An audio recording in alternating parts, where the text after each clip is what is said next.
It's Camilla, and today I'm going to be reviewing Girl of Nightmares by Kendare Blake. So this book is the sequel to Anna Dressed in Blood, and I can't tell you much about the plot without giving the first book away. But just know that this duology is scary, yet funny, the characters are amazing, and you should definitely pick it up. Now, on to the spoilery section.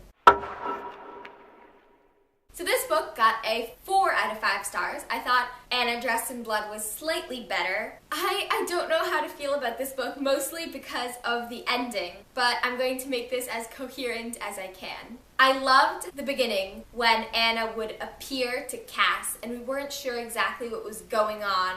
It was so good. And then we find out that she's trapped in hell with the Obeahman, and he has to go save her. That was such a good idea for a story because I wanted them reunited. Duh, I shipped them. So now on to the cons, before we get back to the pros. Carmel! This time my problem with her wasn't her name, but that she totally bailed on them. She left. And I understand why she left, which just makes me more angry. Sure, she wanted a normal life. I understand that. I really, really do. But they were her friends, and she chose such a horrible way to do it, too. And of course, the minute that Cass realized it, I knew that we were going to lose her, and I was just like, no, can't do this. You can't split up the trio. But then Carmel did, and she came back. But I didn't totally forgive her. Anyway. The other con about this book was Justine. I wasn't really sure who she was supposed to be because she didn't fill Carmel's shoes, so she wasn't replacing her in their trio. And she wasn't exactly a friend because Cass kept noticing how pretty she was or how much he liked being around her. So she was sort of a love interest that never went anywhere. She totally could after the book. Maybe that's what Kendare Blake was trying to set up. But at that point, I didn't know what was going to happen at the end, and so I so shipped Anna and Cass. And I was just like, no, Justine, leave, you're getting in the way of my ship. But then she fixed their problem at the end, so I guess I can't hate her too much. Okay, so talking about the end, because that was the best part of the book. Once we find out that Gideon isn't who he says he is, and they're leaving to find the order of the blah blah blah, in this book, the scariest part was definitely in the suicide forest with all the bodies that kept coming closer. That was so creepy. It reminded me of the weeping angels from Doctor Who. Don't blink. Blink and you're dead.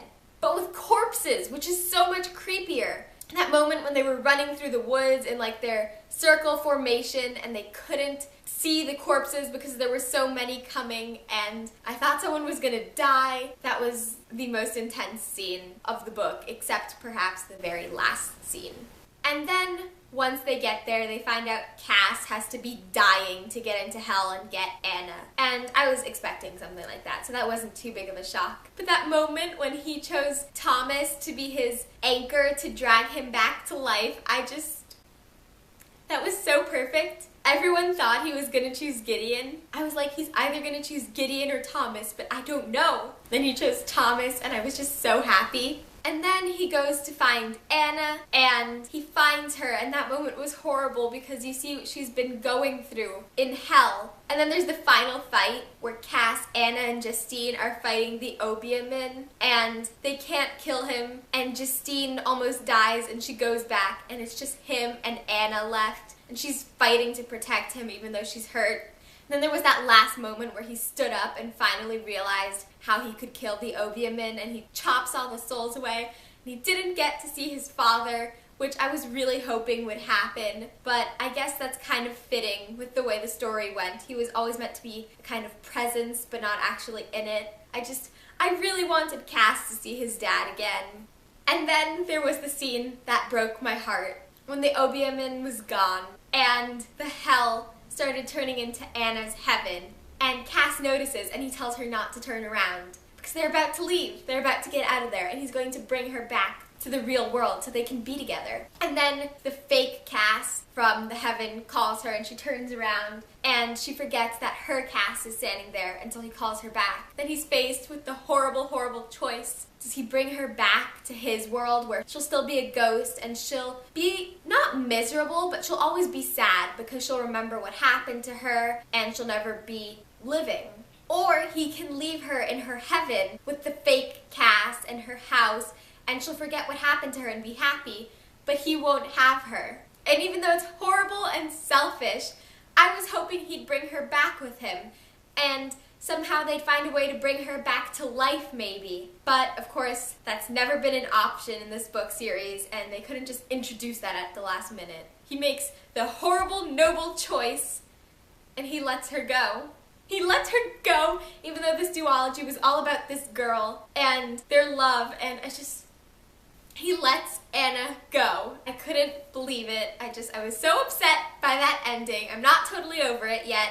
I think in a few months when I look back on it, I'll be like, yeah, that was the right thing. That was the good ending. But right now I'm still mad about it. So, how could you, Theseus Cassio Lowood?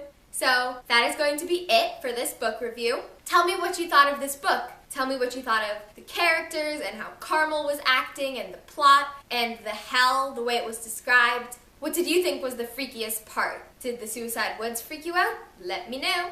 Okay, so I will see you next time. Bye!